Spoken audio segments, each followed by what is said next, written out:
Pada tutorial kali ini kita akan masih membahas array, lanjutan dari tutorial sebelumnya. Pada layar Anda terlihat bahwa di sini saya memiliki array integer A, ukurannya 5, lalu diisi, langsung diinisialisasi.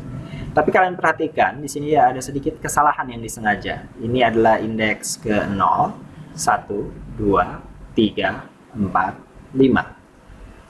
Ini berarti kita mendeklarasikan hanya tempat sebesar 5 sampai indeks ke-4, tapi kita mengisinya sampai indeks ke-5 atau elemen ke-6. Lalu dengan perulangan kita coba cetak. Meskipun pencetakannya adalah dari I0 hingga I kurang dari 5, yang notabene adalah 5 elemen saja, tetap tidak dapat dieksekusi. Saya akan jalankan compilernya di sini. Muncul error di sini. Kalau mau diperhatikan dengan detail di layar bawahnya bisa dilihat errornya adalah too many initializers for integer 5. Artinya terlalu banyak elemen yang diisi ke dalam array yang dibuat. Oke, ini adalah contoh yang error. Saya lanjut ke contoh berikutnya. Ini pada contoh yang ini kita akan membuat elemen arraynya 5, tapi hanya diisi 3. Apakah kira-kira error? Jawabannya adalah tidak. Karena jika kita sudah menyiapkan lebih banyak, tapi hanya mengisinya lebih sedikit, itu dimungkinkan. Dan pada elemen-elemen berikutnya, yang tidak secara eksplisit kita isi, nilainya menjadi 0, karena tipe datanya integer. Atau, kemungkinan juga pada tipe data lain menjadi 0, pada karakter kosong.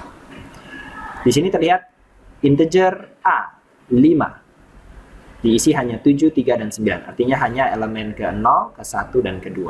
Saat dicetak dari elemen ke-0 hingga elemen ke-4, isinya tercetak 7, 3, 9, elemen ke-3, nomor indeks ke-3, dan elemen nomor indeks ke-4, isinya 0.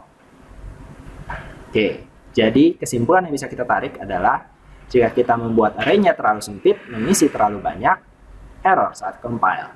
Jika kita membuat array-nya lebih besar dan hanya mengisi sebagian, tidak apa-apa. Lanjut pada contoh berikutnya lagi. Di sini saya membuat integer array A 5, tapi tidak langsung saya inisialisasi di dalam baris yang sama. Saya buat lagi integer I untuk perulangan. Oke.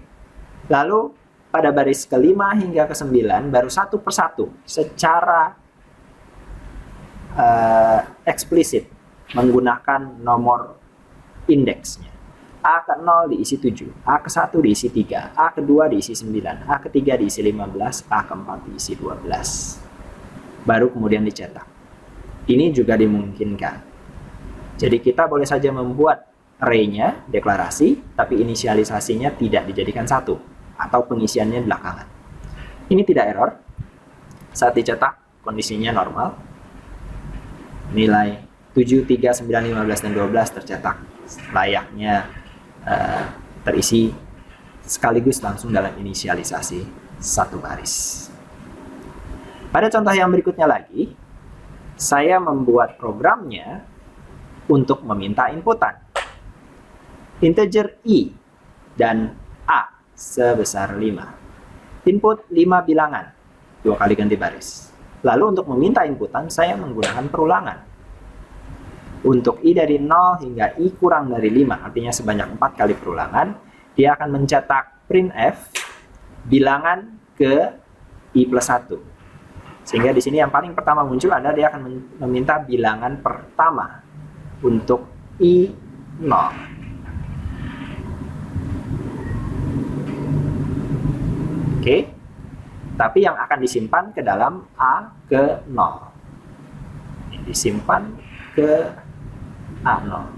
Untuk I-nya 1, maka bilangannya menjadi 2, karena di sini I plus 1, 1 plus 1, 2. Ini hanya untuk tampilan di layar saja. Tetap akan disimpan di A ke 1. Karena di sini adalah scanf-nya masukkan ke isi variabel A, elemen ke I. Jadi ini akan mengikuti terus hingga titik terakhir untuk I sama dengan 4, bilangan nilai yang kelima, dan dimasukkan ke dalam A indeks keempat.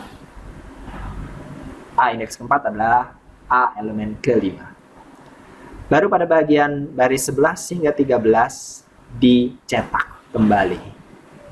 Hasilnya adalah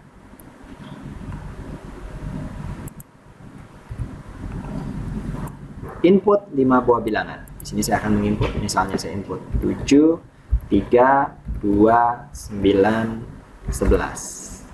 Saat saya enter yang ini, akan mulai dikerjakan dari 11 sampai 13, yaitu perulangan untuk mencetak isi yang saya input. 7, 3, 2, 9, 11. Oke.